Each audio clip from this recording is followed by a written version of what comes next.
I must admit that I too, among hundreds of millions of educated people, was under the impression that the African slave trade was the sole responsibility of the Christian Europeans, the white race. That is, until I started exploring the subject in greater depth, and especially after reading an incredibly enlightening book called The Legacy of Arab Islam in Africa by John Alambila Azuma. My whole perspective and understanding has changed dramatically, and I would like you to tell us more about this subject. The success of Muhammadan Islam in deceiving, misinforming, deforming, and contorting both history and reality over a period of almost 1400 years has been astounding. That is, until now. The greatest tragedy about this particular subject is that most of the descendants of African slavery, the black people in the Americas, around the world, as well as among the African blacks, are totally ignorant of the actual facts.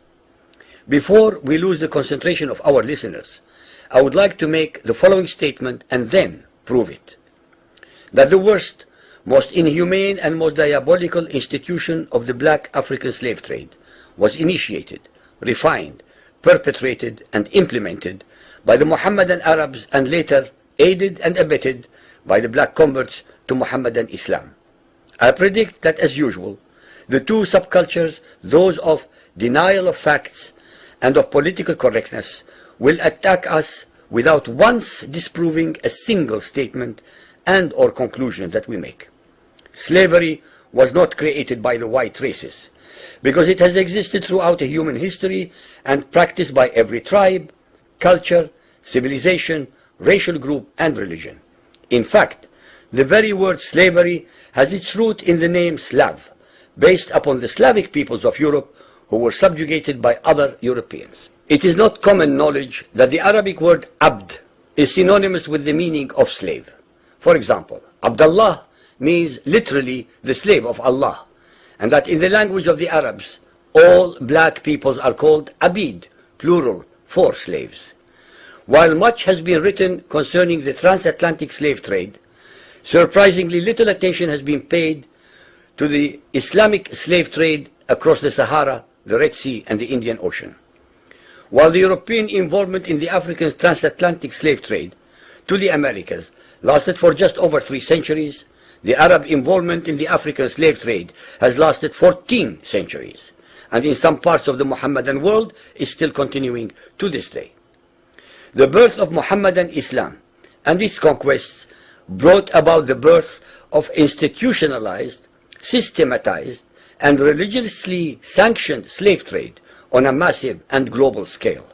In fact, the Quran allows the taking of slaves as booty or reward for wars of aggression against any and all unbelievers, most of the human population. This has led to an enormous number of so-called holy wars, jihad in Arabic. There was and is absolutely nothing holy about these wars, which are primarily to plunder, slaughter, rape, subjugate, and rob other human beings of their wealth, produce, freedom, and dignity. Mohammedan Muslim states and tribes attacked other non-Muslim groups to achieve these objectives. Although Islamic jurisprudence laid down regulations for the treatment of slaves, however, incredible and heinous abuses have occurred throughout the history of Mohammedan Islam. By the Middle Ages, the Arabic word abd was in general used to denote a black slave, while the word mamluk referred to a white slave.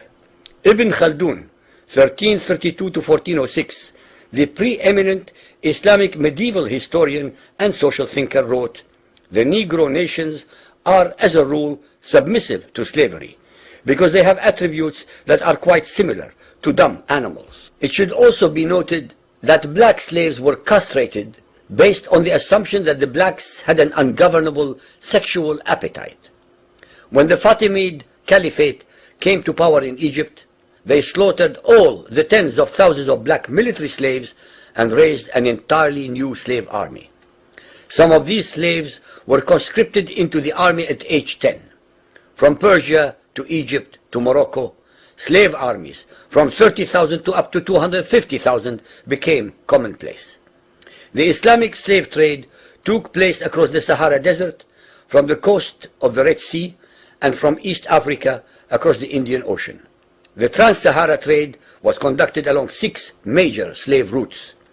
Just in the 19th century, for which we have more accurate records, 1.2 million slaves were brought across the Sahara into the Middle East, as well as a further 450,000 down the Red Sea and 442,000 from the East African coastal ports. That is a total of 2 million black slaves just in the 1800s. At least 8 million more were calculated to have died before reaching the Muslim slave markets. A comparison of the Islamic slave trade to the American slave trade reveals some extremely interesting contrasts. While 2 out of every 3 slaves shipped across the Atlantic were men, the proportions were reversed in the Islamic slave trade. 2 women for every man were enslaved by the Muslims. While the mortality rate of slaves being transported across the Atlantic was as high as 10%, the percentage of slaves dying in transit in the Trans-Sahara and East African slave market was a staggering 80 to 90%.